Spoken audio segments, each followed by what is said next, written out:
Almaz, kömür və qrafit görünüşcə tam fərqli, amma eyni elementdən, yəni karbondan yaranan üç ayrı materialdır.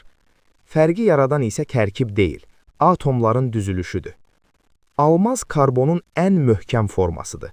Atomlar üçölçülü möhkəm şəbəkə şəklində bir-birinə bağlandığı üçün o yer üzündəki ən bərk maddələrdən biridir. Şəffaflıq, parlaqlıq və kəsilməyən gücünü də buradan alır. Qrafit eyni karbonun tam əksi. Burada atomlar üst-üstə qoyulmuş kağız vərəqləri kimi lay-lay düzülüb. Laylar zəif bağlarla bir-birinə bağlı olduğu üçün qrafit yumuşaqdır, qələmin ucundan asanlıqla kağıza keçir. Kömür təmiz karbon deyil, amma karbonun çox olduğu mürəkkəb qarışıqdır. İçində minerallar, qətrallar, hidrokarbonlar var. Sıxlığı və enerjisi yüksək olduğu üçün yanacaq kimi istifadə olunur. Yəni fərq elementdə deyil, atomlar necə düzülürsə, maddə də elə xarakter alır. Biri parıldayır, biri yazır, biri isə yanır.